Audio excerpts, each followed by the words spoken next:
بسم اللہ الرحمن الرحیم۔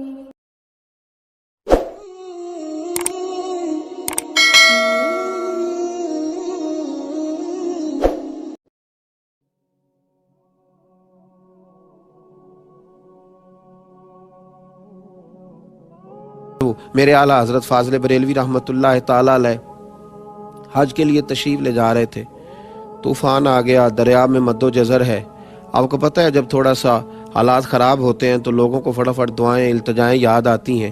لوگوں نے اللہ کے ساتھ دکھوں کا رشتہ رکھا ہوا ہے، کمزوریاں آتی ہیں تو فٹافٹ لوگوں کو عبادات یاد آتی ہیں، اور جب خوشی آتی ہے تو پھر لوگ معاذ اللہ تعالیٰ شیطان کو راضی کرتے ہیں۔ اب یہ جو خوشیوں کا رشتہ ہے یہ سارا اسی کے ساتھ رکھا ہے۔ ذرا مد و جزر آنے لگا، طوفان آنے لگا دریا میں تو لوگ تڑپنے لگے، دعائیں کرنے لگے۔ اعلیٰ حضرت کی خدمت میں بھی لوگ آئے، آپ بھی جہاز میں، بحری جہاز میں بیٹھے تھے، حضور دعا کرا دیں۔ تو اعلیٰ حضرت فرمانے لگے کچھ بھی نہیں ہوگا، دعائیں کرو، وظائف پڑھو، لیکن انشاءاللہ یہ دریا کے کنارے جائے گا جہاز اور ہم بخیر و عافیت پہنچیں گے۔ کہا حضور آپ دعا کرا دیں۔ فرمایا میں کرا دیتا ہوں لیکن پریشان ہونے کی ضرورت نہیں ہے۔ لوگ شکوہ کرنے لگے کہ ہم دعا کے لیے کہہ رہے ہیں اور وہ یہ کہہ رہے ہیں کہ آپ پریشان نہ ہوں۔ چلیے کچھ لوگوں نے تنقید بھی کر ڈالی، تنقید آسان کام ہے، ذرا جلدی ہو جاتی ہے۔ تنقید بھی کر ڈالی کہ دعا کے لیے کہا تھا لیکن اس طرح انہوں نے نہیں کرائی جیسے کرانی چاہیے تھی۔ لیکن قربان جائیے تھوڑا ہی وقت گزرا تو دریا کا طوفان تھم گیا۔ جن لوگوں کا خیال تھا نا کہ اب بچیں گے نہیں، معاذ اللہ ڈوبیں گے، وہ بھی کنارے تک لگ گئے۔ اب آہستہ آہستہ حالات بدلتے ہیں تو شرمندگیاں بھی آتی ہیں، لیکن گیا ہوا وقت نہیں لوٹا کرتا۔ قریب گئے، معذرت کرنے لگے، حضور غلطی ہو گئی، برا سوچا، کچھ کی زبانوں سے برے جملے بھی نکل گئے، پر آپ بتائیے آپ کو کیسے یقین تھا کہ یہ اس جہاز کو حادثہ نہیں ہوگا، یہ کنارے تک جائے گا؟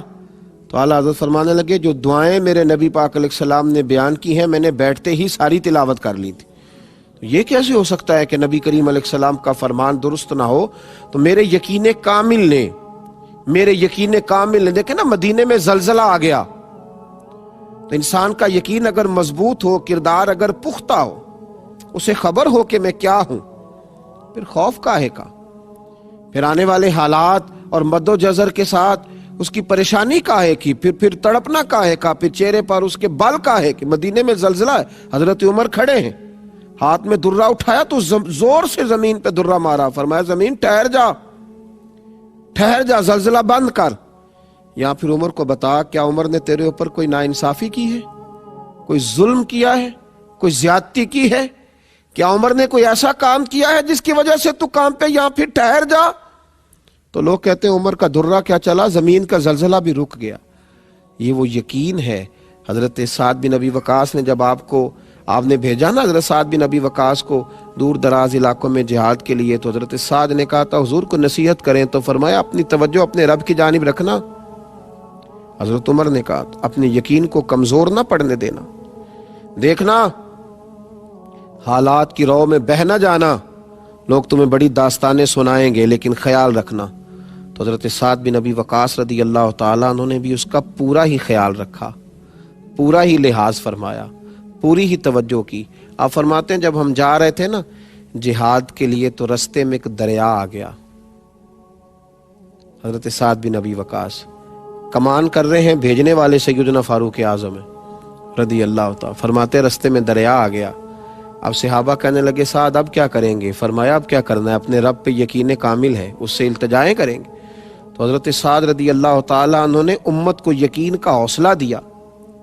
ہم روحانی لوگ ہیں، ہمارے پیچھے روحانی قوتیں ہوتی ہیں، ہمارا رب ہماری مدد فرماتا ہے۔ کئی دفعہ ہم سمجھتے ہیں کہ اب ہم جال میں پوری طرح الجھ گئے، لیکن آنکھ کھلتی ہے تو رب کریم ایسی آزادی عطا فرماتا ہے جس کا کبھی سوچا بھی نہیں ہوتا۔ میرے بھائی دریا کنارے کھڑے ہو کر کے حضرت سیدنا سعد بن ابی وقاص فرمانے لگے او دریا، اگر تو حضرت موسیٰ علیہ السلام کی نافرمان قوم کو رستہ دے سکتا ہے تو ہم تو نبی پاک کے وفادار غلام ہیں، ہم تو حضور کے اطاعت شعار ہیں، ہمارا یقین بڑا مضبوط ہے۔ دریا نے رستہ عطا کر دیا، رستہ اور رستے بن گئے۔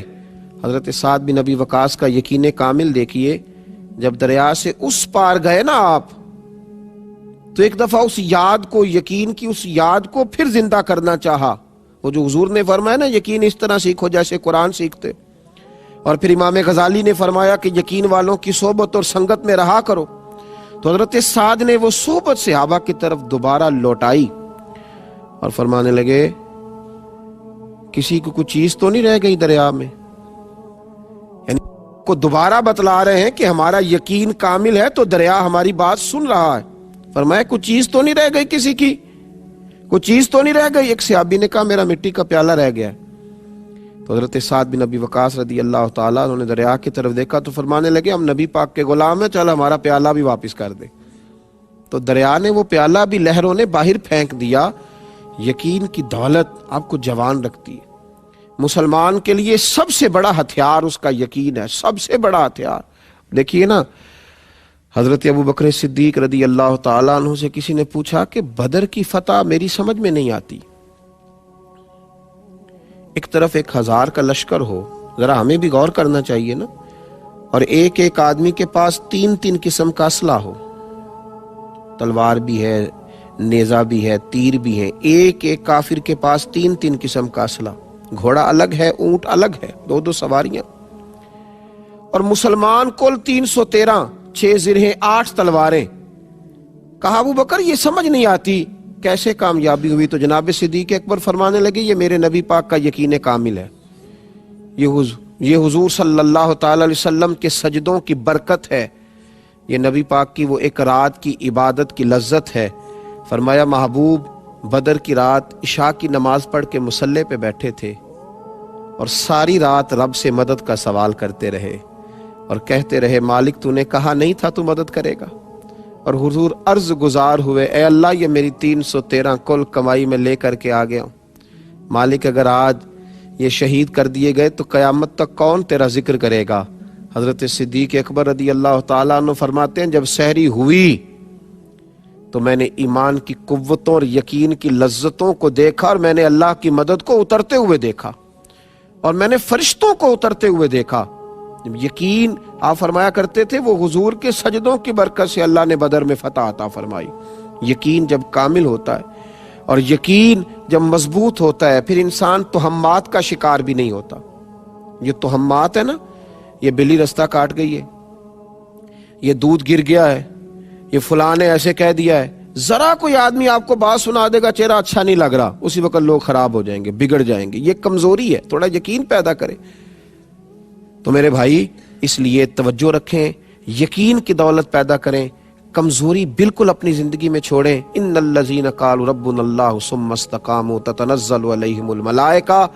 فرمایا اگر تو اللہ کا نام لے کے ڈٹ جائے گا تو اللہ تیری مدد کے لیے فرشتے بھی نازل کر دے گا. اللہ ہمیں سمجھنے کی توفیق عطا فرمائے. آخر دعوانا ان الحمدللہ رب العالمین. اور اگر آپ نے ابھی تک ہمارا چینل سبسکرائب نہیں کیا تو فوراً سبسکرائب کیجئے، ساتھ ہی بیل آئیکن پر کلک کریں تاکہ مزید آنے والی ویڈیو ہے وہ آپ کو وقت پر ملتی رہے.